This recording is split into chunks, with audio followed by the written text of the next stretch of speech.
Hola, buenas tardes. Si alguien puede escribir por el chat si se nos escucha.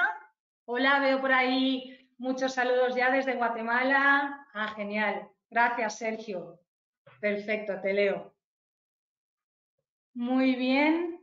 Desde Perú, bueno, veo gente de todas partes, Argentina, Perú, Chile. Un saludo, un abrazo a todos nuestros amigos de allí de América Latina. Se nos escucha perfectamente, perfecto. Vamos a esperar un poquito, que parece que estamos... Aún falta un poquito de gente, pero bueno, ya estamos llegando casi. Como os contaba, las plazas son limitadas y bueno, igual hay gente que se queda afuera, pero vamos a esperar un poquito, a apurar. Buenos días, Loidi, desde Ecuador. Muy bien, Roby, desde Colombia. Javier, desde México. Bueno, cuánta actividad ahí, es que es por el día. Estáis empezando el día, claro, nosotros nos pilláis más por la tarde ya. Bueno, espero que estéis todos bien, familiares y allegados por ahí. Y gracias por dedicarnos este ratito, esta tarde. Espero que disfrutéis todas de esta sesión. Hola, Mar, hombre, mi amiga Mar de Mallorca. ¿Qué tal, Mar? Muy bien. Hola, Lenis, desde Ecuador. Os leemos a todos, ¿eh? Sois muchos, no puedo contestar a todos, pero os leemos. Vamos a esperar un poquito. Bien, vamos por 700. Ya sabéis que es un webinar de 1000 asistentes. Hay inscritos más de 1000, entonces vamos a esperar un poquito porque no para de subir y no me gustaría... Voy a ir contándoos un poco porque, bueno, yo soy Loreto Crespo, soy la directora de Genotipia, así que como el webinar está más enfocado, lo van a contar desde el Instituto de Medicina Genómica, me voy presentando yo. Genotipia es una plataforma, para los que no nos conozcáis, una plataforma de actualidad, divulgación y formación en el ámbito de la genética aplicada a la salud. Sé que muchos de vosotros ya nos conocéis, que sois amigos, suscriptores, lectores y fieles seguidores de Genotipia. Ya nos ponéis cara, así que gracias por estar aquí. Quería comentaros que Genotipia tiene una parte de noticias de actualidad, un canal de información con noticias sobre investigaciones, avances, aplicaciones en este sector, al que por supuesto estáis invitados a que compartáis todas vuestras publicaciones, que les daremos difusión, toda España y toda América Latina. Y también os recuerdo que tenemos una revista científica de publicación anual, Genética Médica y Genómica, y estamos abiertos a recibir casos clínicos, comentarios, revisiones. Ahora, el 25 de abril, vamos a por nuestro número 4. Os lo enviaremos a todos. Y bueno, también comentaros que Genotipia tiene una plataforma de aula virtual donde ofrecemos cursos de formación privados y universitarios dirigidos a profesionales clínicos, sanitarios, estudiantes de ciencias de la salud.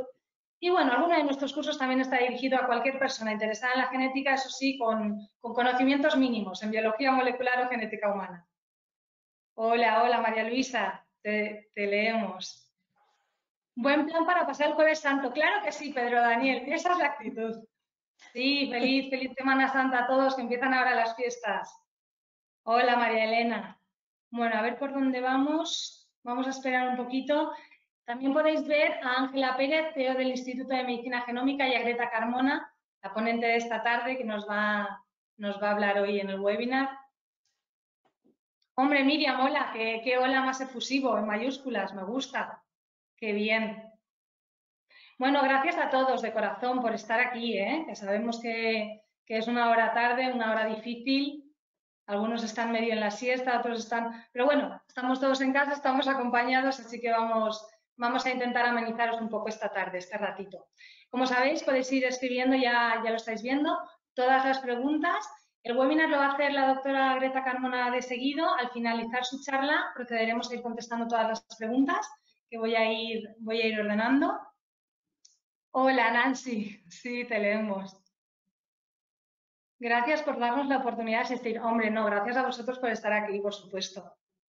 Muy buena idea para comenzar el día. Sí, algunos comienzan el día y otros estamos ya a mitad pero sí. Muy bien. Bueno, buenas tardes también desde Alemania y Rumanía, que también hay gente desde Alemania y Rumanía. Buenas tardes. Os lo diría en alemán o en rumano, pero creo que es mejor que no. Hola, de Chile. Nicolás, muy bien. Saludos. Bueno, si os parece, yo creo que vamos a empezar porque ya hemos pasado a ver, sí, son y 7, hemos dejado los 5 minutitos de rigor ya ¿o qué os parece? Ángela, Greta, ¿empezamos o dejamos? ¿Sí? Vamos a empezar si os parece y bueno, la gente que se vaya uniendo pues nos irá escuchando. Como sabéis, este webinar durará unos 50-55 minutos, luego procederemos a contestar preguntas y bueno, la sesión va a estar grabada, os la remitiremos por correo electrónico a los días de este seminario, con lo cual no os perderéis nada. Así que, sin más, yo creo que voy a dar paso a Ángela Pérez, CEO del Instituto de Medicina Genómica, y por supuesto a daros las gracias, Ángela, por estar aquí para la impartición de este webinar. En absoluto, Loreto. Sabes que estamos encantados. Buenas tardes a todos, buenos días en Latinoamérica. Bienvenidas, bienvenidos. Gracias por dedicarnos una hora de confinamiento, tanto a Genotipia, que organiza este maravilloso webinar, como a IMEGEN, que durante los próximos 30 y 40 minutos hablaremos sobre los métodos de detección de este virus maldito que ahora mismo tenemos entre nosotros y cuándo debemos utilizar cada una de estas técnicas que tenemos a nuestra disposición. Mirad, en enero de este año, muy poquitos profesionales sabían mucho de virología y de microbiología clínica, pero en este momento médicos, microbiólogos, biólogos moleculares, genetistas, cardiólogos, endocrinos, personal sanitario, enfermeros, yo creo que todos nos hemos puesto a trabajar juntos, a luchar juntos contra, como digo, este virus maldito. Y en este momento ya sabemos todos un poquito más de nuestro enemigo y sobre todo hemos trabajado juntos y estamos combatiéndolo. En este sentido, IMEGEN quiso aportar su granito de arena y a mediados de febrero, principios de marzo, lo que hicimos fue habilitar parte de los recursos que tenemos en nuestro laboratorio de Málaga y también parte de los recursos del laboratorio de Valencia y montar un servicio de detección del virus que enseguida pusimos al servicio de las autoridades sanitarias. Parte de nuestros profesionales están hoy trabajando a doble y triple turno para pues hacer un poco más fácil el diagnóstico y poder que las autoridades sanitarias tomen las decisiones correctas. Además, a principios de este mes de marzo, lo que hicimos fue pues empezar con el diseño, la validación y la producción masiva con marcado CE de un kit basado en PCR. Ahora hablaremos un poco más de todas estas técnicas para ponerlas nuevamente al servicio de las autoridades sanitarias y empezar, como digo, a producirlo masivamente y a utilizarlo tanto a nivel nacional como a distribuirlo a nivel internacional para que todos tengamos y estemos más protegidos. Me gustaría presentaros a Greta Carmona. Greta es doctora, mi compañera es doctora en Ciencias Biológicas.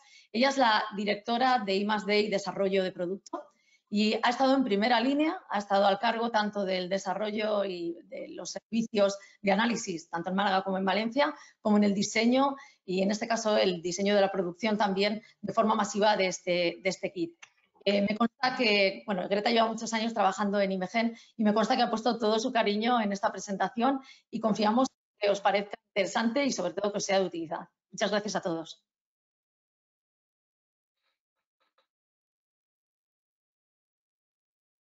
Muchas gracias, Ángela.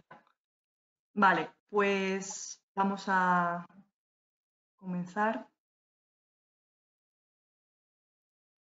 De acuerdo. Vale, espero que estéis todos viendo tanto la pantalla como a mí.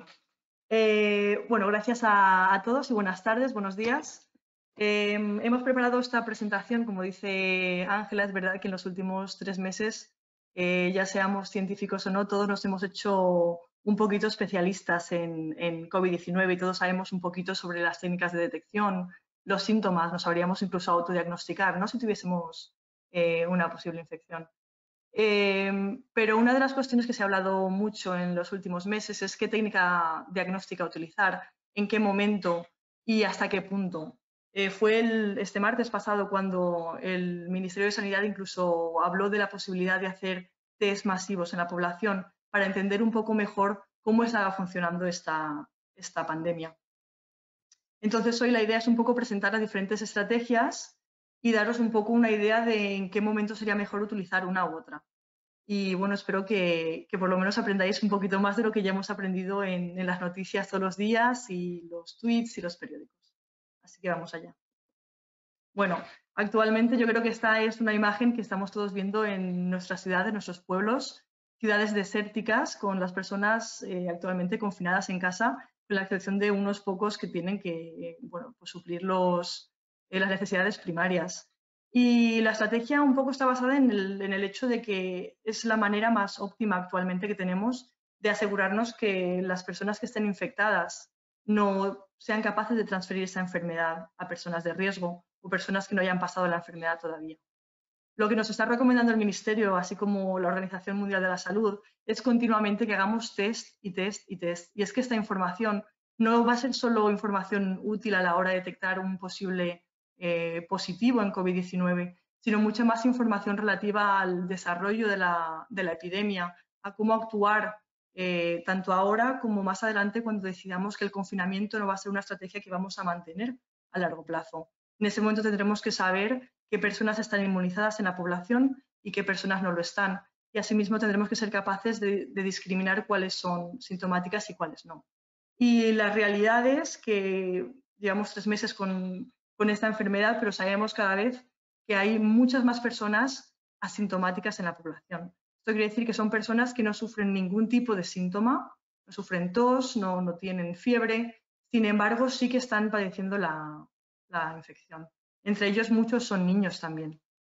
Y el problema, como vemos en este diagrama, por ejemplo, el 30% corresponde a esa población estimada por estudios en otros países que son asintomáticos. Aquí veríamos, es una gráfica sencilla, tenemos un estadio inicial de incubación en el cual la replicación del virus empieza a aumentar. ¿Vale? Durante esta fase, esta persona es contagiosa, lo cual quiere decir que pues, tendríamos que mantener las distancias oportunas, las medidas de distanciamiento que son recomendables, pero además esta persona debería estar confinada. Y lo que se establece ahora es que ese confinamiento debería durar entre 2 y 4 semanas. Y esta persona debería ser testada cada semana o cada 2 semanas para establecer si esa persona ya está libre del virus. ¿Vale? Entonces, ¿qué es lo que estamos viendo en este 30% de la población? Pues que son personas que no desarrollan ningún tipo de síntomas, pueden estar saliendo a la calle, yendo a trabajar, haciendo su vida normal, sin embargo tienen un nivel muy alto de virus y por lo tanto son altamente contagiosas. ¿Vale? Lo que está sucediendo actualmente es que realmente el recuento que tenemos y la información que tenemos es de ese 15% de la población que está yendo a los hospitales, que están siendo analizados porque ya sufren síntomas severos. Entonces, una persona que ya sufre un problema respiratorio, ha desarrollado una neumonía, sí que va a ir al hospital y sí que se le va a hacer el test. Y sí que conocemos que esas personas son positivas, pero desde estas últimas 3 semanas hasta ahora no sabemos realmente lo que ha estado pasando en las casas de la gente. Habrá gente que habrá sufrido la enfermedad sin siquiera saberlo y otros que igual unos leves síntomas como unas décimas de fiebre o tos puede haber sido suficiente para haber pasado la enfermedad.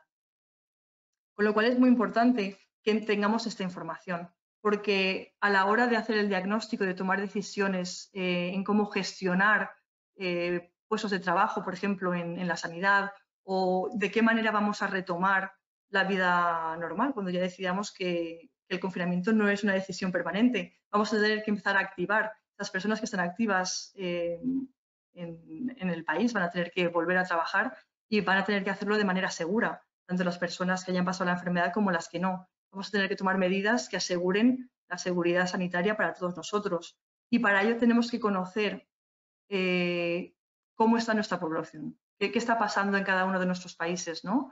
Cuántas personas han pasado la enfermedad y ya pueden reincorporarse.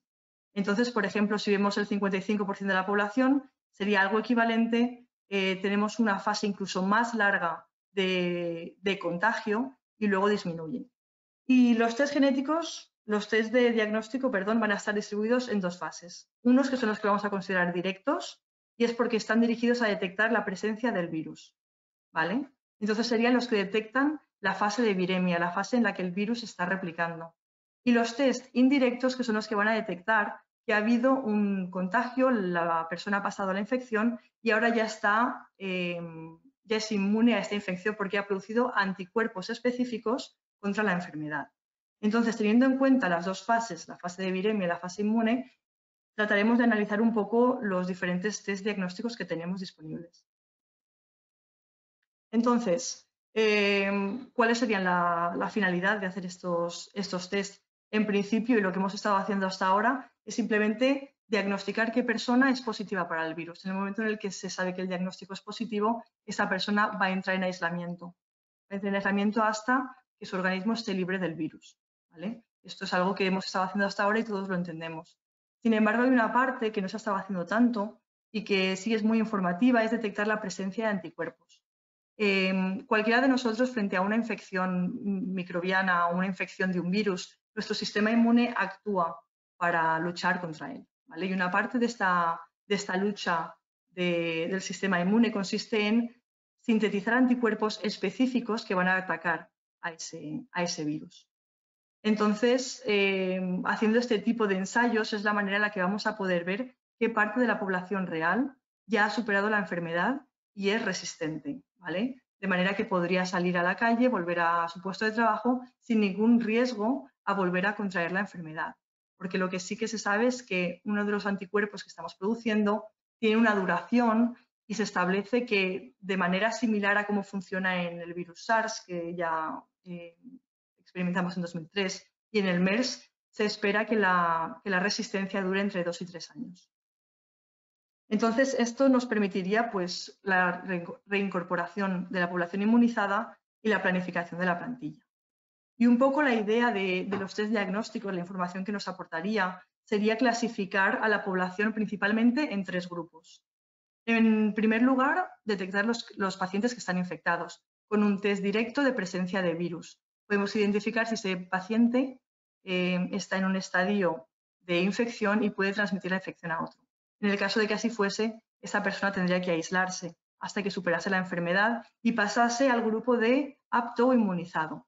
En este caso, los aptos o inmunizados son el grupo que vamos a considerar que ya tienen la capacidad de salir al exterior, relacionarse con la gente de manera segura, porque son pacientes que han superado la enfermedad y que tienen un sistema inmune que les va a proteger frente a una segunda infección, ¿de acuerdo? Y por otro lado, los pacientes de riesgo, tanto mediante los test directos de PCR, por ejemplo, como los indirectos de inmunoensayos, vamos a ver qué parte de la población sigue siendo parte de riesgo. Y eso también es importante porque una vez tengamos una parte de la población que ya está inmunizada, entre el 70 o el 80%, de alguna manera esa enfermedad ya está en una vía muy directa hacia la eliminación de la enfermedad en la población. Y es un poco la idea y a la dirección a la que queremos llegar. Entonces, test diagnósticos, vamos a partir un poco la presentación en 3, ¿vale? Los de detección genética son test directos. Estos están dirigidos única y específicamente a amplificar regiones específicas del genoma de COVID-19, ¿vale? Luego veremos un poco qué función tiene aquí la sensibilidad del ensayo o la especificidad para asegurarnos que lo que estamos detectando es un resultado robusto y fiable. Por otro lado, tenemos los test de detección rápida. En este caso hay 2 tipos.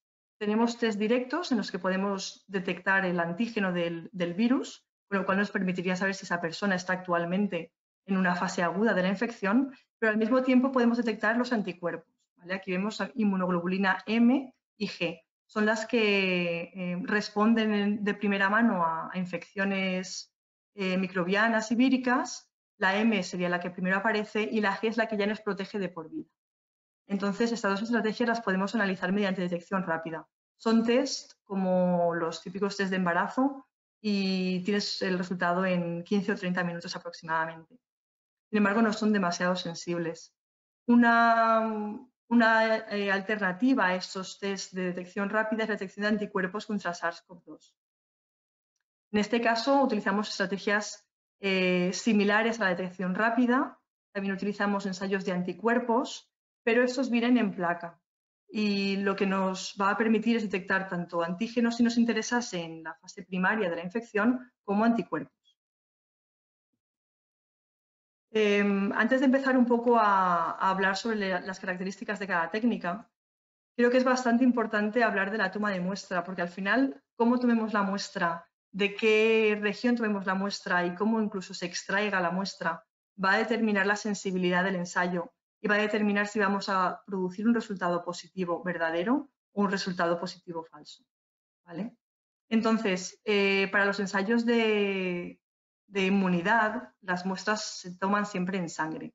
Esto haría referencia a los ensayos genéticos principalmente. Entonces, actualmente hay 4 tipos de muestras principalmente que se están tomando. El esputo y el lavado broncoalveolar son muestras que se toman de la región respiratoria inferior.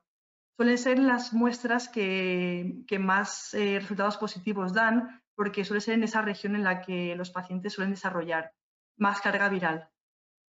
Sin embargo, hay que tener en cuenta pues, que tanto el esputo como el lavado, por ejemplo, en pacientes intubados, que son los que están ahora mismo yendo a los hospitales porque necesitan ayuda médica, no vamos a poder tomar ese tipo de muestra.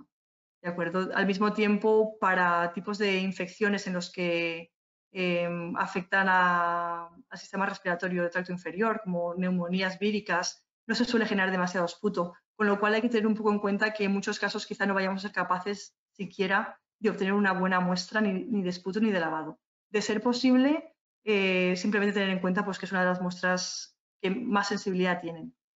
Las que se están tomando actualmente más comúnmente son las nasofaringias. Tienen una sensibilidad del 63%. Significa que en el 63% de los casos en los que ya se han detectado pacientes con síntomas, sí que vamos a ser capaces de detectar esa presencia de la infección. ¿Vale?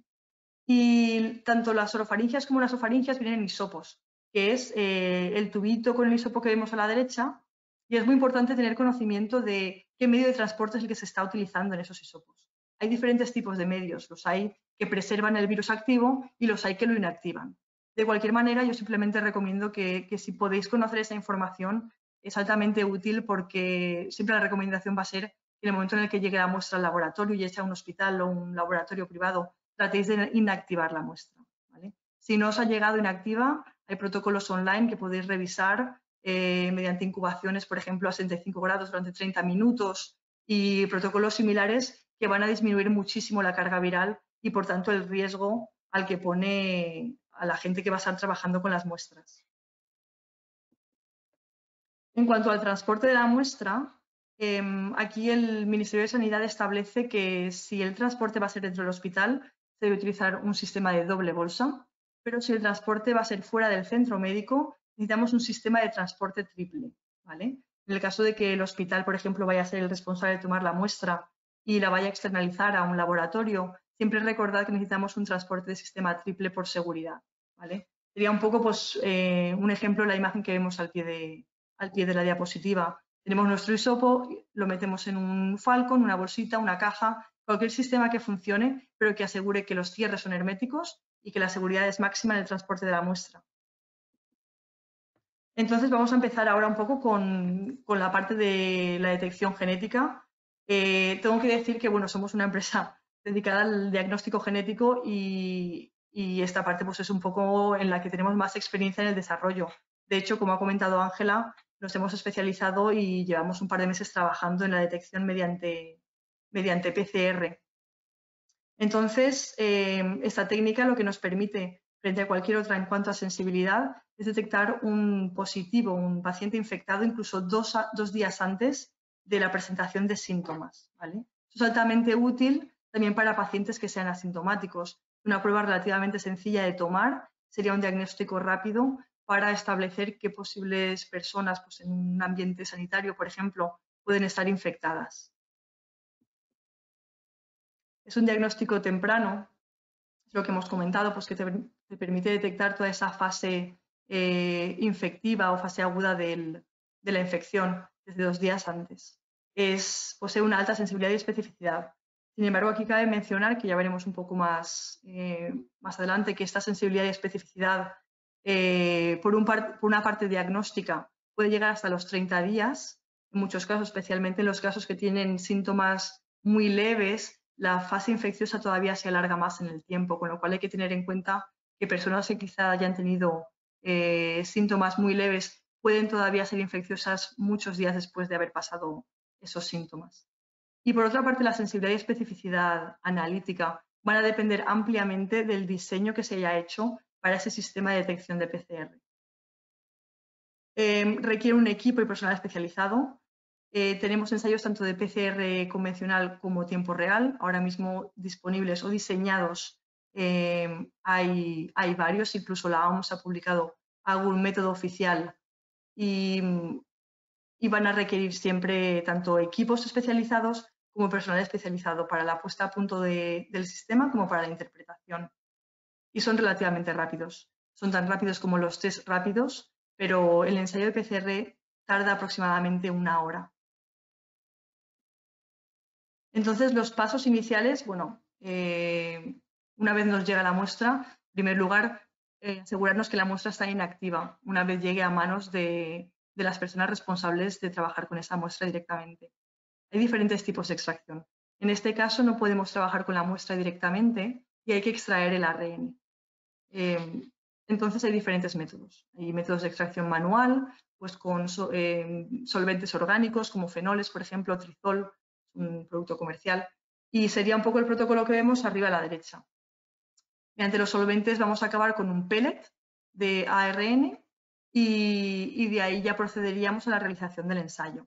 Lo que es muy útil para centros que tengan un gran número de muestras son extracciones automáticas, como el equipo que vemos al pie de página a la derecha, que nos permiten extraer hasta 96 muestras al mismo tiempo. Entonces, la parte de la extracción va a depender un poco del volumen de muestras que cada laboratorio tenga y de qué manera pueda trabajar o se quiera organizar internamente.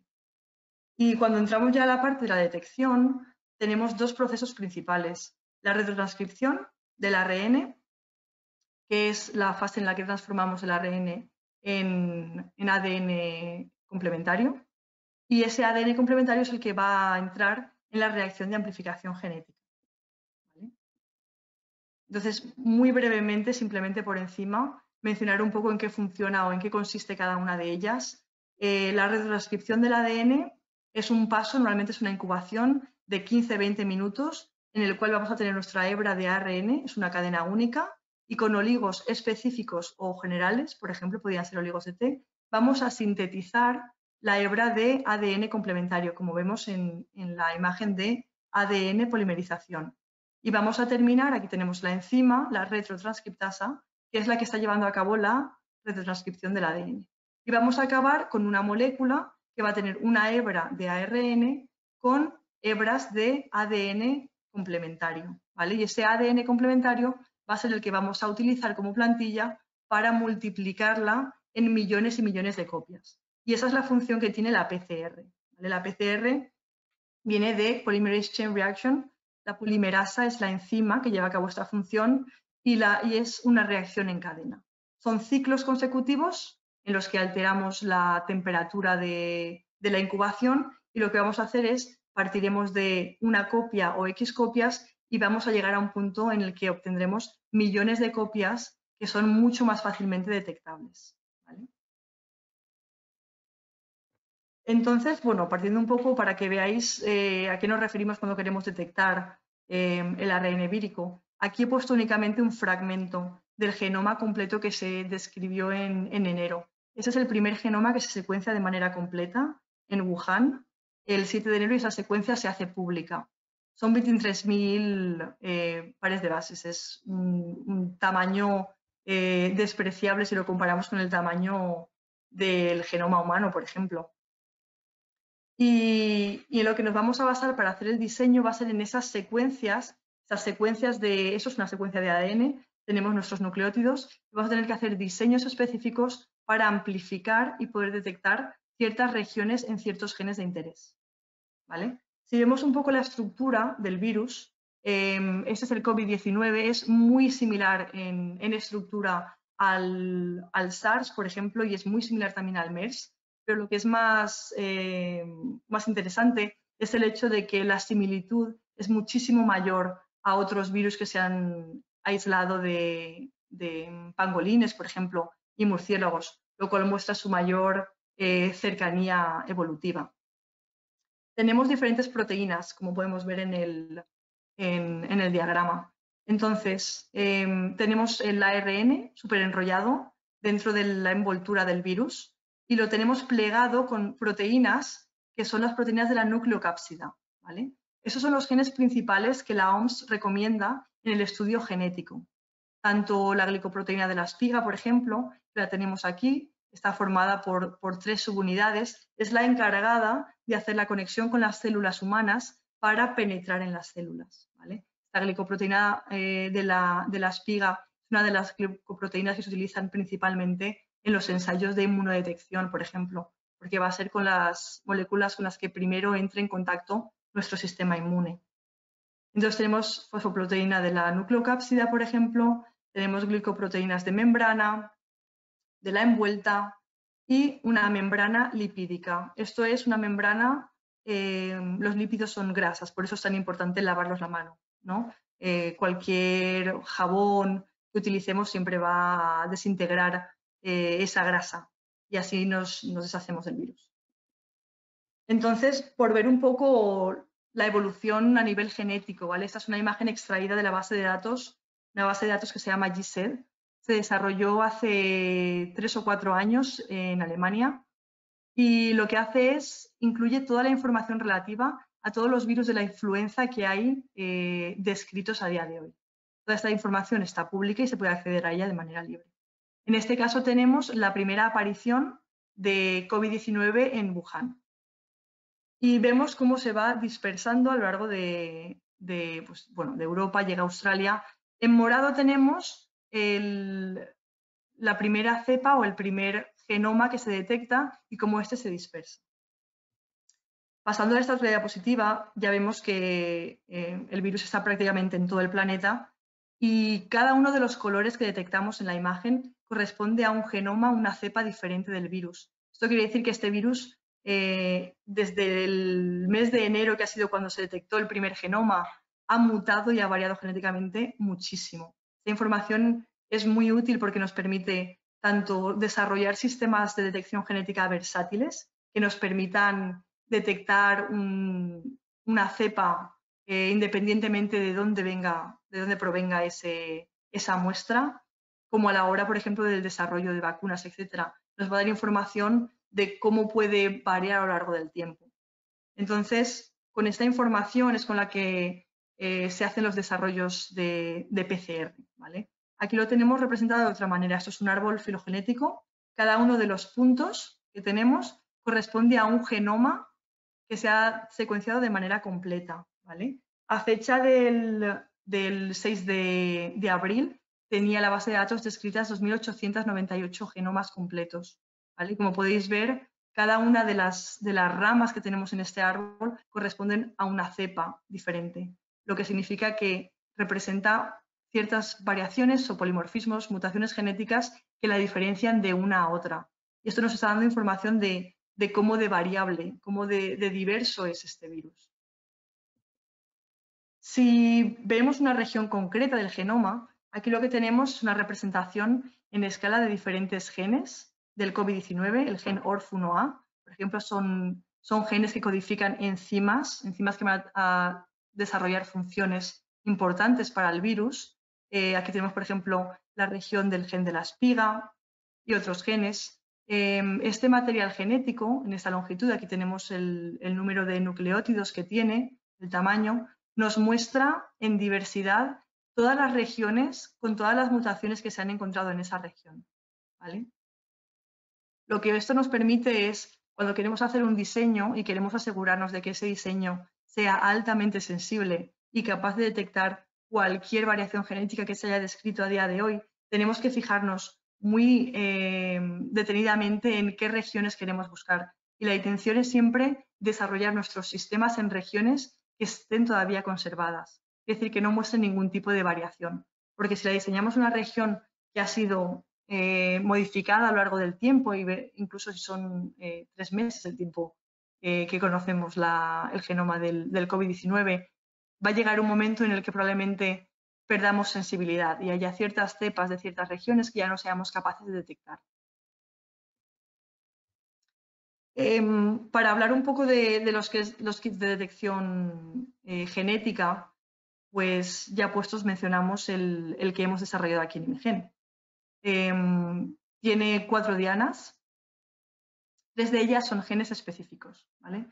Incluye la proteína de la nucleocápsida, la proteína de la superficie de la espiga y proteínas enzimáticas. Algo que es muy interesante es que hemos incluido un gen, que es un control endógeno interno, que es la RNasa P. Esta es una ribocima humana. Y la función que tiene la inserción de ese sistema en nuestro kit es el hecho de que, como hemos comentado antes, la parte de la extracción de ARN es crítica. El tipo de muestra que tomemos, cómo se tome la muestra incluso, y qué proceso de extracción sigamos, va a afectar considerablemente esa sensibilidad. ¿De acuerdo? Entonces, cuando estamos extrayendo el ARN de la muestra, al tomar una muestra, pues ya sea un hisopo o un lavado, siempre vamos a arrastrar células que provengan del paciente, con lo cual siempre deberíamos encontrar ARN humano. Lo que esto nos va a permitir es que cada vez que realicemos un ensayo, siempre debemos obtener esa información relativa al gen endógeno.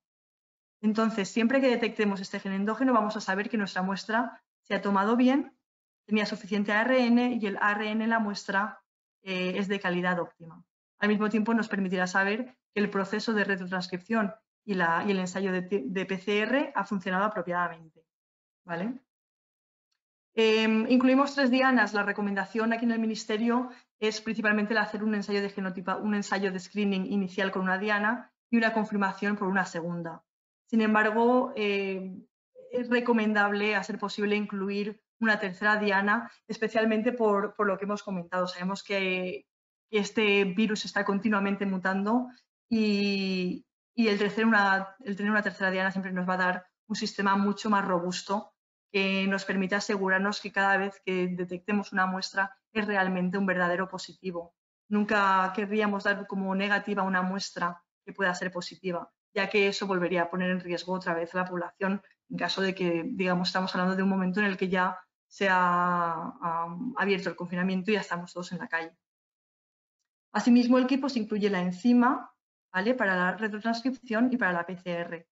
También es interesante mencionar que este kit lleva un sistema que ambos pasos tienen lugar en un único ensayo, con lo cual tanto la RT como la PCR a tiempo real van a tener lugar en el mismo tubo para la misma reacción.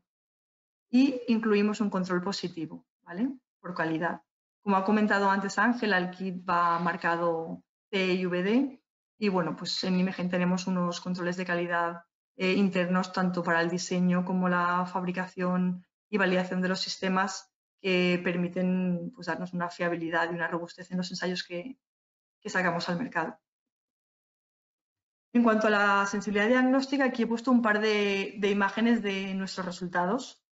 Como hemos comentado, va a ser dependiente del sistema de oligos que hayamos diseñado, del diseño que hayamos hecho de nuestras reacciones. Y creo que cabe mencionar, por ejemplo, que algunos de los sistemas que se recomendaron hace 2 meses o 3 meses por la OMS son sistemas que se desarrollaron basándose única y exclusivamente en la secuencia que había disponible en ese momento de Wuhan, una única secuencia de referencia. Por tanto, hay que tener en cuenta que actualmente, pues, con todo el movimiento de personas que hemos tenido, ya habéis visto el mapa de distribución de los diferentes genomas antes, hay un flujo continuo de material y por tanto es importante que cada vez que desarrollemos un sistema nos aseguremos de que la sensibilidad va a ser óptima. Por tanto, hay que tener en cuenta que diseños que quizás sean un poco más antiguos en tiempo pueden no tener la misma sensibilidad, con lo cual merecería la pena revisar a lo mejor esos diseños. Entonces, nuestro kit incluye 2 premasters, cada una con 2 sistemas de amplificación. En el primer sistema tenemos la RNA-SAP, que es la ribocima que encontraríamos en humanos. Esta siempre vamos a esperar obtenerla.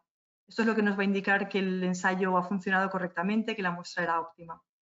Y tenemos el gen del ORF1AB, ¿vale? En este caso es negativo.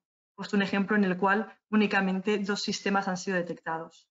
Con el segundo mix vamos a tener un sistema que permite amplificar el gen S de la espiga y otro que permite amplificar el gen N de la nucleocápsida, ¿de acuerdo? Aquí a nivel nacional el Ministerio establece que 2 dianas detectadas es una muestra positiva. Con lo cual, bueno, luego hay ciertos aspectos que habría que remarcar, a lo mejor en la interpretación, pero bueno, 2 dianas detectadas es un resultado positivo. En este caso, esta muestra sería positiva.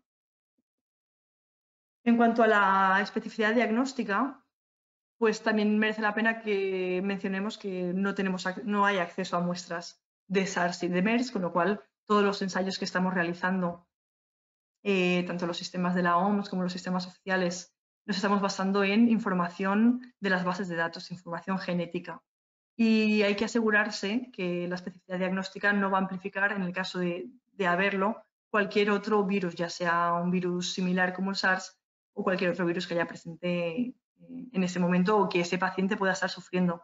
Con lo cual tenemos que asegurarnos de esa especificidad.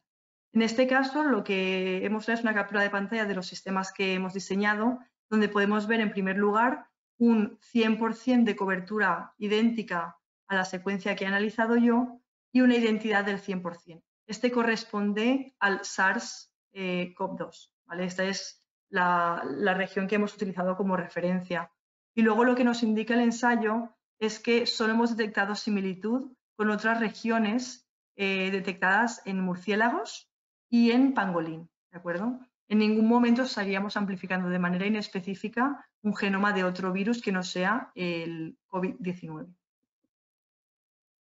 Entonces, bueno, ¿qué requisitos consideramos que debería tener un kit de detección de PCR? Pues como mínimo 2 genes específicos, de acuerdo a lo que establece el Ministerio. Un primero de screening y un segundo de confirmación. Si tiene más, pues the more the merrier, ¿no? Tener en cuenta que una muestra inconcluyente en la que únicamente detectamos un único gen no puede darse como una muestra positiva, con lo cual todos aquellos ensayos que únicamente detecten un único gen específico no van a ser suficientes para dar un resultado como positivo, ya que hay que confirmar ese resultado. En este caso, si fuese el caso de tener 2 o 3 dianas en nuestro kit, detectar únicamente una positiva, habría que pedir en 1 o 2 días una nueva toma de muestra para analizarla de nuevo. El kit debería incluir un control endógeno humano, la ribocima, para asegurarnos que todo el proceso de toma de muestra hasta el proceso de PCR, interpretación de resultados, es correcto y óptimo, y un control positivo. ¿Vale?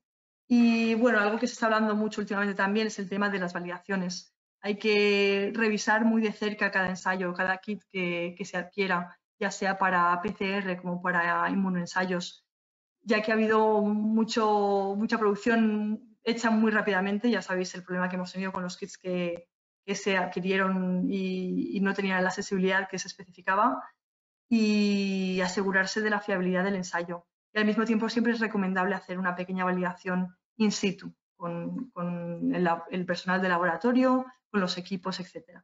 Simplemente para confirmar que bajo ciertas condiciones variantes el sistema es igual de robusto. En cuanto a los ensayos de flujo lateral o detección rápida, son los que permiten detectar la muestra en 15-30 minutos. Cabe destacar que tenemos tanto la parte de ensayos directos, ¿vale?, que nos permitirían detectar el antígeno.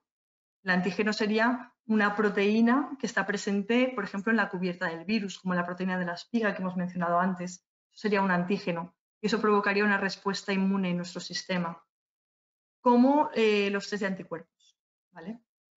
Son muy sencillos, son de muy simple interpretación. Ya veis aquí abajo en la figura lo simple que es. En este pocillo en el que pone S de sample es donde tú inyectarías la muestra, ya sea una gotita de sangre para los test de anticuerpos, como con una pipeta un poco del medio de transporte viral, si fuese un hisopo, y en 15 minutos tendríamos el resultado, ¿vale? Sin embargo, tienen pues otras desventajas, es la baja sensibilidad y especificidad, que para algunas condiciones pues no es la estrategia más óptima. Pero es una estrategia que está disponible y que merece la pena conocerla, porque en ciertas situaciones pues, nos puede salvar de una situación de no tener información sobre el estado de infección del paciente. Por ejemplo, pues en un hospital no sería la herramienta más útil, porque los hospitales siempre están bien equipados con equipos tanto de ELISAs, por ejemplo, en inmunología, como equipos de PCR en los laboratorios de biología molecular. Pero en pacientes confinados que, por ejemplo, estén en casa, en residencias de la tercera edad, donde los pacientes no pueden salir y entrar de manera libre, la obtención de este tipo de kits siempre puede ser muy útil. El funcionamiento es muy sencillo. Aquí lo que se utiliza como marcador, que es lo que nos va a mostrar esa señal típica rosita cuando hay presencia del antígeno o del anticuerpo de interés, es oro coloidal. Este migra con la muestra. Aquí tenemos una almohadilla, que es donde se depositaría la muestra, ¿vale? En rosita tenemos lo que podría ser un antígeno, por ejemplo, el virus. Y aquí tenemos los anticuerpos en forma de Y, ¿vale? Irían marcados. Al dejar caer la muestra, esta muestra va a migrar a lo largo de la almohadilla, será en la almohadilla conjugada donde se va a unir con el oro coloidal y va a ir migrando a lo largo de la almohadilla hasta que llegue a la línea de test. Y aquí será donde anticuerpos que ya están conjugados y están fijos a esa línea van a adherirse de manera altamente específica y marcar de manera colorimétrica una respuesta positiva en caso de ser un resultado positivo. ¿Vale? Este tipo de test nos sirven tanto, lo que hemos comentado antes, para los estados de detección de la fase infectiva, ¿vale? Como estado directo para detectar la presencia del virus, como para la detección de los anticuerpos.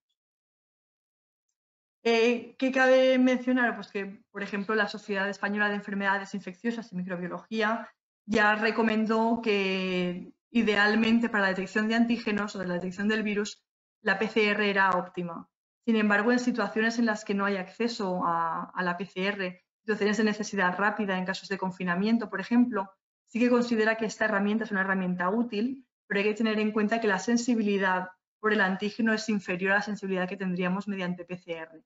Con lo cual siempre hay que tener un poco en cuenta el funcionamiento y en qué ocasión seleccionar una herramienta u otra en función de las disponibilidades que tenemos. ¿Vale? También, por ejemplo, la sensibilidad de esta técnica va a depender de la concentración del antígeno que tengamos en la muestra. No va a ser lo mismo que tomemos la muestra a un estadio muy temprano, por ejemplo, donde hay muy poca carga viral, que si la tomamos a un estadio, por ejemplo, de enfermedad aguda, donde la carga viral ya va a ser muy alta. Con lo cual, toda esta información es información útil a la hora de seleccionar una estrategia u otra. Estos mismos test pueden ser utilizados para la detección de anticuerpos. ¿Vale? Principalmente tenemos dos inmunoglobulinas que reaccionan de manera directa cuando tenemos una infección en el organismo. La inmunoglobulina M es la primera que reacciona, aproximadamente sobre los 7 días, 7-8 días tiene el pico de máxima expresión, y la inmunoglobulina G. Tarda un poquito más, está aproximadamente entre los 14 días. Y esta es la que nos va a otorgar esa inmunidad permanente de por vida, ¿vale? Esto habrá que ver hasta qué punto es cierto o no, pero bueno, en principio las inmunoglobulinas G se mantienen en nuestro organismo de manera permanente. Estos anticuerpos lo que van a hacer es, están actuando contra ciertas proteínas específicas que encontramos en la envoltura o en la región exterior del virus. ¿Vale? Y se hace de esta manera porque es la manera más óptima. En el momento en el que tienes tu muestra, si tienes carga viral en esa muestra, los anticuerpos van a acceder a esas proteínas de la envoltura o a esas proteínas de la espiga, se van a unir de manera específica y van a se van a quedar ancladas en la línea de test. Y será eso lo que las marque colorimétricamente. Sin embargo, bueno, pues cabe también tener en cuenta que los test de anticuerpos, por ejemplo, no nos van a permitir conocer la presencia del virus en la muestra. No vamos a saber si ese paciente o esa persona todavía está en un estado infectivo, con lo cual no sabremos si esa persona la tenemos que aislar, si tiene que quedar confinada o no. ¿Vale? Y que nos dará información, por ejemplo, de si ha desarrollado ya anticuerpos de inmunidad. Sin embargo, el que haya presencia de anticuerpos de inmunidad, tanto los M como los G, no significa, en principio, que ya hayamos superado la fase viral. Especialmente en los casos en los que los síntomas son muy leves, esa replicabilidad del virus y esa fase contagiosa puede alargarse mucho en el tiempo. Lo que sí que nos va a permitir es la detección de la inmunización en el paciente. En cuanto a la publicación del Centro de Prevención y Control de Enfermedades Infecciosas en la Unión Europea, recomendaron que como test de detección de carga viral eran los test de PCR. Pero del mismo modo, podemos ver en la segunda línea que especificaban que los test de detección rápido, que son los test de flujo lateral, en particular los de antígenos, podrían aliviar la presión en los laboratorios. Conociendo que tenemos una sensibilidad inferior a los test de PCR, pues esa siempre puede ser una estrategia útil si no tenemos otra técnica disponible en ese momento. En cuanto a los kits de detección de ELISA, Estos son ensayos, no son ensayos rápidos, son equivalentes en cuanto a la información que nos van a ofrecer frente a los kits de detección rápida, ¿vale? Utilizan, por un lado, los antígenos y, por otro lado, los anticuerpos para detectar la presencia viral o la capacidad inmune del paciente. Del mismo modo que los ensayos de detección rápida van a ser útiles para una detección de aproximadamente 7 días después de la aparición de síntomas si queremos detectar anticuerpos, ¿vale?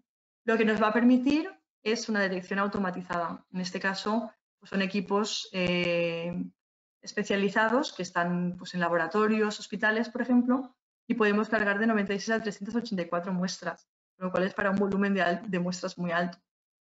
El protocolo aproximado pues, son de 2 a 3 horas, es relativamente sencillo.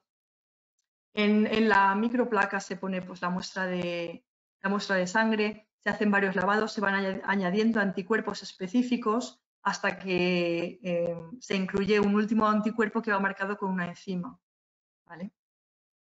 Estos son altamente sensibles y específicos, con lo cual a la hora de detectar anticuerpos, por ejemplo, es una opción recomendada frente al test rápido. Cualquier otra opción, tanto de detección de antígenos como de anticuerpos, va a ser siempre recomendada frente a la detección rápida.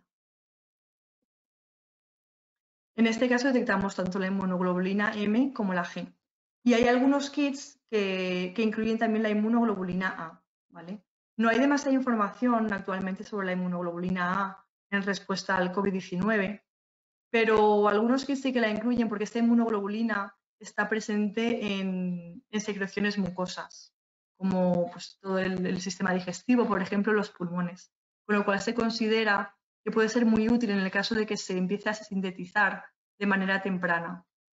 Vale, ahora mismo está establecido que más o menos la respuesta de la inmunoglobulina A y la M es aproximada, son unos 7 días. Sin embargo, puede que en algún tipo de muestras específicas pues sea ventajosa en cuanto a su sensibilidad. Vale. Un poco el ver cómo funciona el ensayo de ELISA. Comentamos que es un ensayo de enzima-sustrato. En este caso, tendríamos nuestra placa. Las placas ya son placas comerciales que vienen con el antígeno unido a la placa o con el anticuerpo, ¿vale? Hay muchos tipos diferentes de ELISA, pero todos un poco se establecen o funcionan del mismo modo. Tú tienes un antígeno o un anticuerpo unido a la placa de manera específica y vas a añadir tu muestra. A lo largo de varios lavados irás añadiendo anticuerpos específicos humanos, por ejemplo, anticuerpos animales, como normalmente es el último en el caso de la ELISA indirecta, y va unida a una enzima, que es la que vemos aquí pequeñita en azul, o aquí. Entonces, una vez se hace la última unión del anticuerpo que ya va marcado, se hace un lavado y se añade una solución que lo que hace es incluye un sustrato que esa enzima va a modificar. Y al modificar esa solución, ese sustrato va a ser lo que dé coloración a la solución. Y luego el lector va a leer esa absorbancia que tenemos en la placa.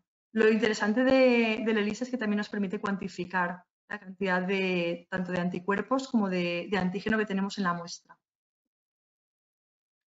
En este caso, igualmente, hay que tener en cuenta que cuando hagamos ELISAs para detección de anticuerpos, no nos van a permitir detectar presencia de carga viral y solo van a ser útiles a partir del día 7 o 14 desde la aparición de los síntomas, ¿vale?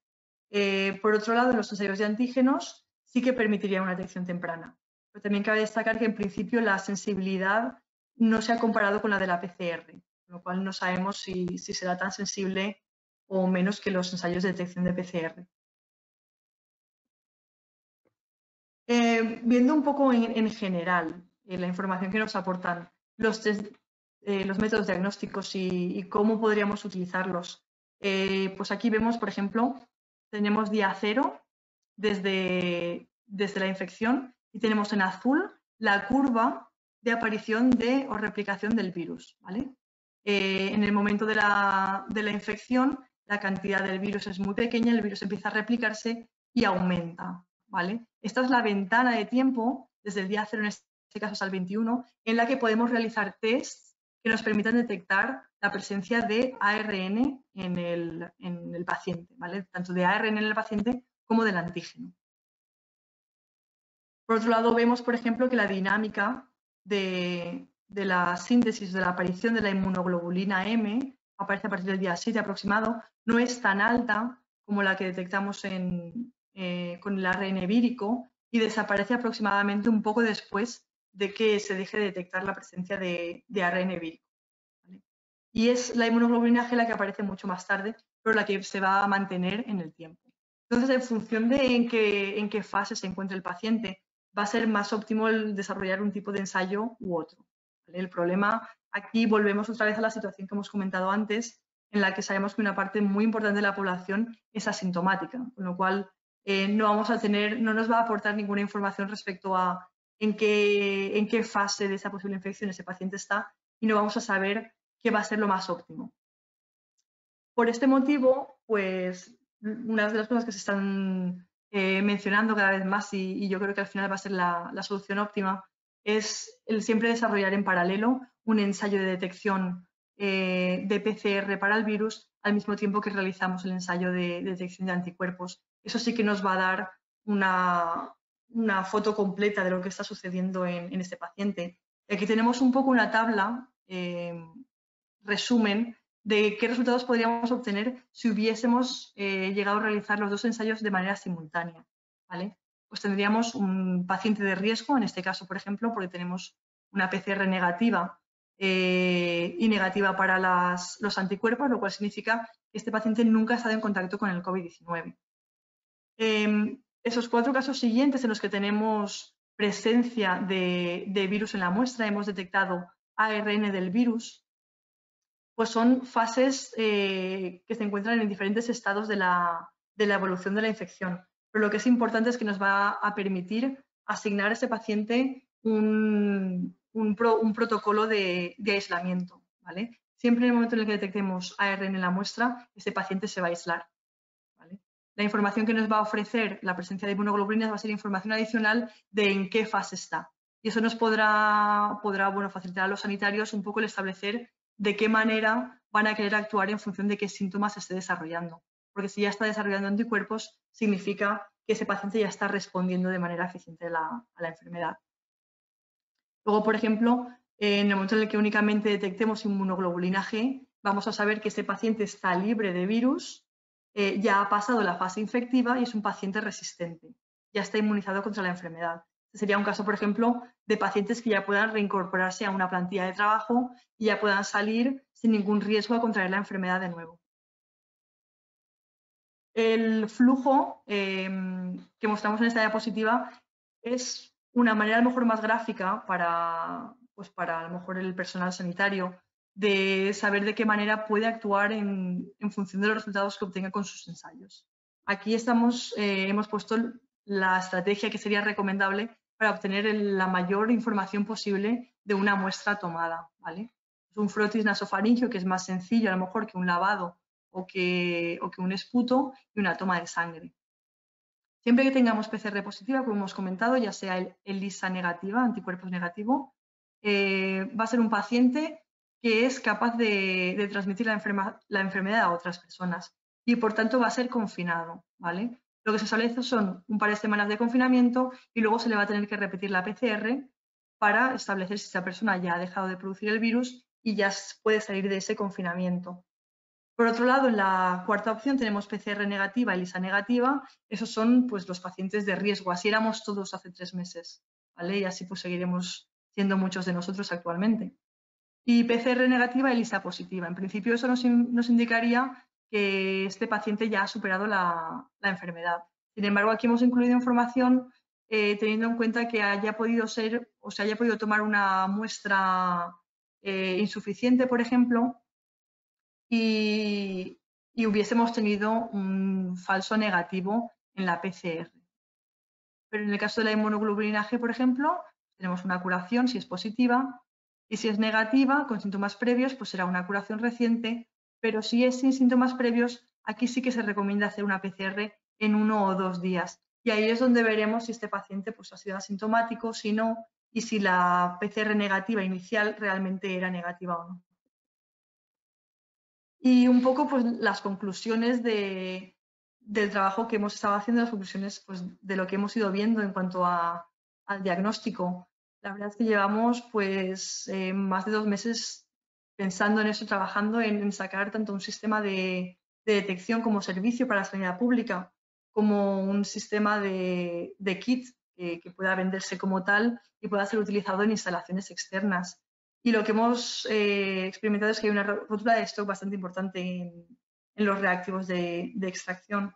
Por tanto, pues es actualmente un producto limitante y hay que tener en cuenta que hay que buscar proveedores fiables y tratar de establecer un protocolo de actuación que no pueda actuar en contra de no poder llevar a cabo este tipo de análisis de diagnóstico. Hay en la web ciertos protocolos que recomiendan algunos científicos sobre cómo llevar a cabo ensayos de PCR sin hacer una extracción de ARN. No suelen ser muy sensibles, pero bueno, en una situación a lo mejor de emergencia como en la que estamos, pues siempre podría ser una solución de última mano al no tener un kit de extracción. Al mismo tiempo, pues la disponibilidad de reactivos. Nosotros nos hemos encontrado con la situación de tener que cambiar casi a diario a veces de proveedores, porque sí que tienen un reactivo determinado que necesitas y a los 2 días de repente ya no tienen stock, o su proveedor ha dejado de enviar ese reactivo, o están teniendo problemas de contaminación. Es un problema continuo, con lo cual en el momento en el que decidáis establecer qué herramienta queréis utilizar para el diagnóstico, dada la situación en la que estamos actualmente y que esto probablemente se prolongue unas semanas, tened muy en cuenta y preguntad para aseguraros bien de que esos reactivos que estáis adquiriendo, porque entiendo que esto va a ser para largo plazo, van a ser de producción continua, porque si no va a ser un problema importante. Si en un momento determinado, cuando tienes todas las muestras disponibles, no tienes reactivos para llevar a cabo el diagnóstico. La validación clínica es algo que yo creo que todos entendemos y que todos sabemos la importancia que tiene, ¿no? El utilizar estrategias que hayan sido validadas de manera fiable, que nos aseguren la sensibilidad, que nos aseguren la especificidad. Yo creo que es obvio, no hace falta mencionar pues, el problema que puede ser un ensayo que estés analizando y te esté dando un falso negativo, ¿no? Tengamos pacientes, por ejemplo, que estén infectados y no seamos capaces de detectarlos como infectados. Pues va a significar que no estamos confinando o aislando pacientes que deberían estar siendo aislados para evitar el propagar esa infección a otras personas. Con lo cual es muy importante que esos ensayos hayan sido validados y que nos den una fiabilidad. Y luego, pues en cuanto a las técnicas que hemos comentado, pues un poco el saber en qué contexto utilizar una u otra. Si se trata de un hospital y tiene un equipo determinado, pues siempre podrás ir por esa vía. Si quieres mandar los kits a una empresa pequeñita porque tiene a unos cuantos trabajadores y quieres tenerlos controlados semanalmente, pues a lo mejor un test rápido es útil, por ejemplo, o mandar unos test a un hogar de personas de la tercera edad porque quieres controlarlos y no quieres que esas personas se estén moviendo y saliendo de la cuarentena, pues todo este tipo de información siempre va a ser útil y siempre va a ser útil el saber qué es lo que necesitamos, qué información necesitamos obtener para saber qué tipo de test diagnóstico es el que queremos utilizar. Y bueno, con esto simplemente querría finalizar mandando un mensaje de esperanza, porque lo que esperamos con todo este trabajo es que dentro de poco salgamos de esta cuarentena y a lo mejor no tengamos que volver a correr tan juntos como vemos aquí en la Maratón de Valencia, pero que sí podamos por lo menos acercarnos más a la gente a la que queremos, ¿no? Y nada, en último lugar, daros las gracias por vuestro tiempo dedicado en un día festivo en muchos sitios y a todos los compañeros y compañeras que están dando el 300% esos días para sacar un kit de diagnóstico y un servicio que ofrezca pues, una seguridad un poco mayor, ¿no?, a los sanitarios que están a lo mejor en los hospitales y que nos permitan el acabar con esta situación de crisis lo antes posible. Bueno, pues gracias, Greta, muchas gracias a ti por la presentación, que ha sido muy clara. Bueno, estoy viendo por aquí un montón de felicitaciones de parte de toda la gente. Bueno, antes de que se me olvide, quiero mandar un saludo especial a la Asociación Valenciana de Empresarias y Profesionales. Y bueno, también quería deciros algunos números. Efectivamente, hemos llegado a los 1000 asistentes. Sé que mucha gente se ha quedado fuera. No pasa nada. El webinar se va a grabar y se va a enviar a todo el mundo. Y bueno, hemos recibido cientos de preguntas. No vamos a poder contestar a todas, pero vamos a elaborar un dossier con todas las preguntas y las respuestas que os enviaremos junto con el vídeo. Esto tardará unos días. ¿Vale? Os pedimos un poquito de paciencia. Greta, me están dando la enhorabuena y un montón de felicitaciones para ti. Y bueno, ahora si quieres te paso a proceder. Te voy a ir preguntando algunas de las cuestiones que me están diciendo. Por aquí dicen, para la detección de la inmunidad sería únicamente mediante técnica de ELISA. ¿Y cuánto tiempo después de pasar la enfermedad se podría hacer la prueba? Vale. Para la detección de la inmunidad podríamos utilizar tanto los test rápidos como los ensayos de ELISA. ¿Vale? A nivel clínico todavía hay mucho desconocimiento en cuanto a cómo están actuando los diferentes pacientes. Hay mucha heterogeneidad en cuanto a la clínica de los pacientes. La inmunoglobulina M sabemos que empieza a ser producida en el día 7 y sobre el 14 o el 20, dependiendo de la severidad de los síntomas, va a dejar de ser, de estar presente en el organismo, con lo cual la inmunoglobulina M va a llegar a un punto en el que entre el día 20 aproximadamente ya no sea detectada. Sin embargo, la inmunoglobulina G, que es la que sí que nos ofrece esa inmunidad permanente, va a estar presente en el organismo de manera, bueno, pues eso, con lo cual en cualquier momento se podría realizar este ensayo. Podríamos tener un paciente que haya sufrido la enfermedad hace 3 meses y realizar el ensayo, por ejemplo, ahora, y seguiríamos detectando valores fiables. Vale, pasa otra pregunta. Nos dicen, ¿el kit funciona con cualquier cepa que está desarrollando el virus? Pues los diseños que hemos hecho en el kit que hemos desarrollado en Imagen, hemos hecho todos los genomas que están disponibles ahora mismo en la base de datos. Nuestra intención, a ver, hemos hecho un estudio bioinformático bastante exhaustivo para asegurarnos que esas regiones son regiones que sí que vemos que están conservadas en diferentes genomas. Pero la intención es mantener este diseño de alguna manera flexible, versátil, y el mantener una actualización porque entendemos que este virus pues, es altamente mutagénico, como todos los virus de ARN, y nuestra intención sería el mantener una actualización para asegurarnos que la sensibilidad no se vea empeorada a medida que la información pues, vaya llegando a las bases de datos. La base de datos se va actualizando semanalmente, con lo cual sabemos que es cuestión de tiempo que vaya a llegar un momento en el que el diseño tenga que verse modificado. Vale. Me dicen por aquí otra pregunta. ¿Se sabe a qué se deben esas diferencias en la población para que unos lo pasen asintomáticos o leves y otros tan graves? Pues no se conoce el motivo.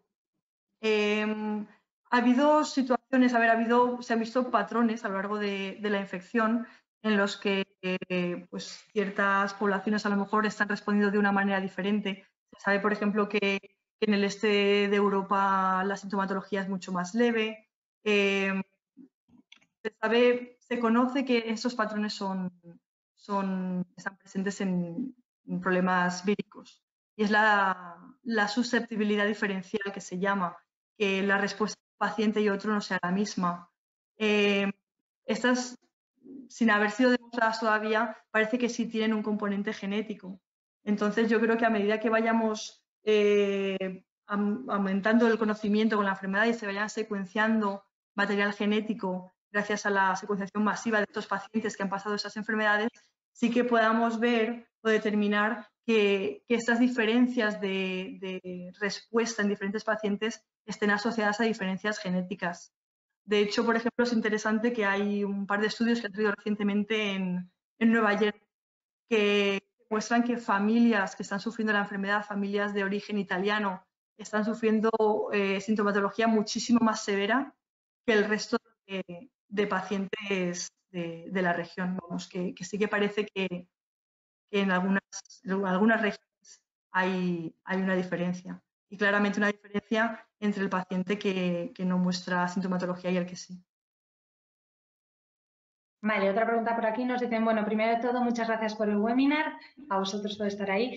La pregunta es, ¿los anticuerpos generados valen para cualquier cepa del SARS-CoV, independientemente de su variación genética? Si no es así, ¿podría ser posible una reinfección de COVID? ¿O si es posible utilizar sangre con anticuerpos de personas que ya hayan pasado el virus para vacunar a personas de alto riesgo? Vale, la especificidad del ELISA. Los test genéticos son más sensibles. Cualquier cambio en la secuencia sí que va a afectar la posible sensibilidad. A nivel de ELISA, el anticuerpo se va a unir a un antígeno y el antígeno es una proteína de tamaño considerablemente grande con una estructura tridimensional determinada. Entonces, cambios a nivel nucleotídico no van a hacer que ese cambio produzca probablemente un cambio tan importante en la conformación de la proteína, especialmente porque la conformación de esa proteína es crucial para el funcionamiento óptimo de ese sistema. Con lo cual, normalmente los cambios nucleotídicos a nivel de proteína no suponen un cambio de aminoácido, que es lo que modifica esa estructura. Con lo cual, no se va a correlacionar de manera directa la mutabilidad que tenga el genoma con la pérdida, por ejemplo, de sensibilidad en los ensayos de anticuerpos. Y luego me habías preguntado también. Y luego decían, a ver qué subo, es que tenemos un montón de preguntas. Independientemente de su variación genética, no sé si podría ser una posible reinfección o si es posible utilizar sangre con anticuerpos de personas que hayan pasado el virus para vacunar a personas de alto riesgo. Sangre con anticuerpos. Para desarrollar una respuesta inmune permanente, nuestro cuerpo tiene que haber sido infectado por ese antígeno, ¿vale? No te vale, tú no puedes inyectar anticuerpos de otra persona y esos no van a permanecer, no son anticuerpos inmortales, tú lo que haces es los sintetizas de manera continua, están en una recámara listos para el momento en el que tengas una segunda reinfección. El desarrollo de vacunas se realiza a partir de un virus normalmente atenuado que presenta todas esas proteínas que actúan como antígenos. Ese es el momento en el que el sistema inmune va a tomar una respuesta inmune y va a sintetizar esas inmunoglobulinas específicas. Vale, y por aquí dicen, ¿hay plena seguridad que una serología positiva y PCR negativa hay ausencia de virus? Sí. La serología también depende de qué estés analizando.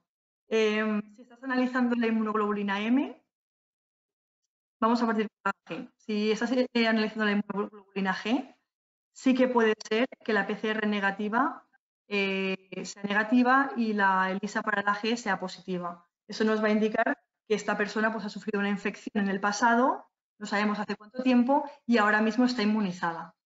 ¿Vale? La inmunoglobulina M, que es la que primero actúa después de la infección, sí que tiene solapamiento con la presencia del virus. ¿Vale? Entonces, es muy improbable que esto se dé. Igual en este caso merecería más determinar pues, la sensibilidad de los sistemas, pero lo que hemos visto en la última diapositiva, cuando vemos las dinámicas, la evolución de la replicación del virus y la evolución de la inmunoglobulina M, sí que hay solapamiento. Podría ser que a lo mejor en un caso determinado estemos detectando la fase final ya de la presencia de la inmunoglobulina M y ya la carga viral sea tan bajita que sea indetectable. Pero sería un caso muy tardío de la infección. Vale, otra más dice, la inmunidad adquirida contra SARS-CoV-2 es aún controvertida. ¿Qué piensan al respecto? Sí, que no lo sabemos. Estamos extrapolando un poco información de lo que conocemos con los otros coronavirus que son tan similares, ¿no? A nivel genómico son muy, muy parecidos. Sabemos que la inmunidad contra ellos en los pacientes que la sufrieron, porque pues ya hace muchos años, el SARS de 2003, en 2004 ya no había ningún caso, con lo cual pues se sabe que la inmunidad de aquellas personas que sí la sufrieron duró entre 2 y 3 años. La gente que ha sufrido infección por COVID-19, como mucho la ha tenido 3 meses. Ahora mismo sí presentan inmunoglobulina G, sin embargo no podemos saber cuánto tiempo. durante cuánto tiempo la van a seguir presentando. Aquí vienen dos preguntas que las he juntado porque están relacionadas y creo que a lo mejor estas pueden ir más dirigidas a Ángela porque está más acostumbrada. Dice, ¿no se podría poner inactivadores en el medio para que una vez que se tome la muestra quede inactivada por el hecho de que se corra menos riesgo a la hora de hacer la extracción de ARN viral? ¿Qué experiencia tienen utilizando como medio de transporte solución fisiológica en vez de un medio de transporte más costoso?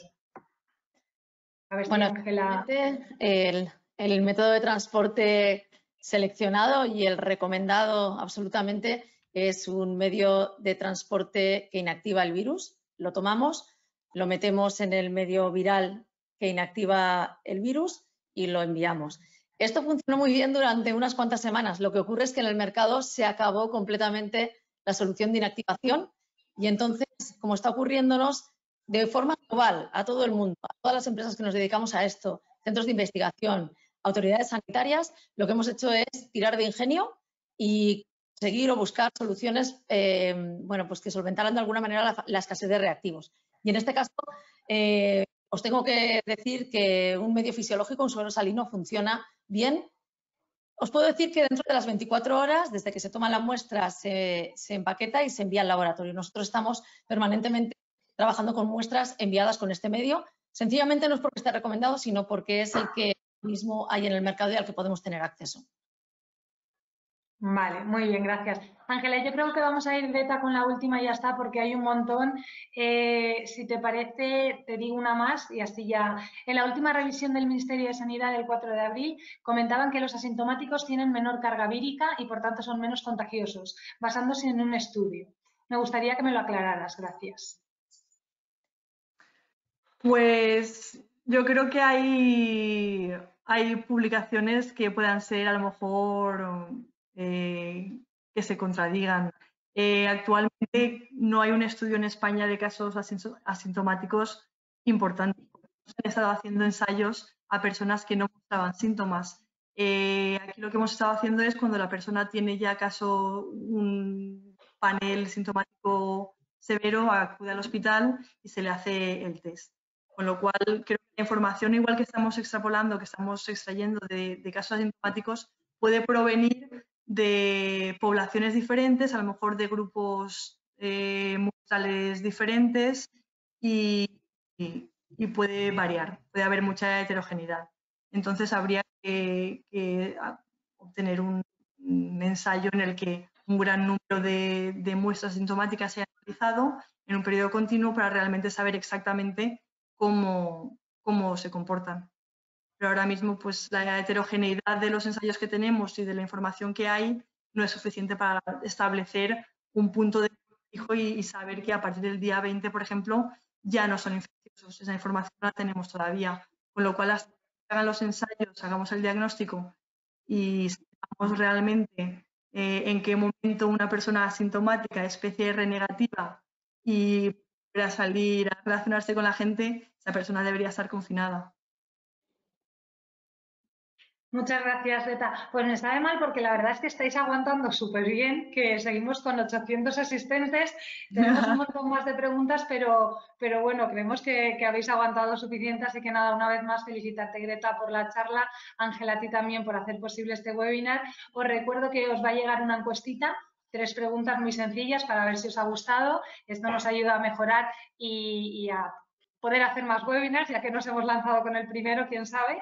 Y bueno, nada, vais a recibir un certificado de asistencia en el correo, vais a recibir el vídeo con el dossier con las preguntas y nada, daros las gracias y deciros que si queréis estar actualizados en genética aplicada a la salud, pues os echéis un ojo a la página de Genotipia.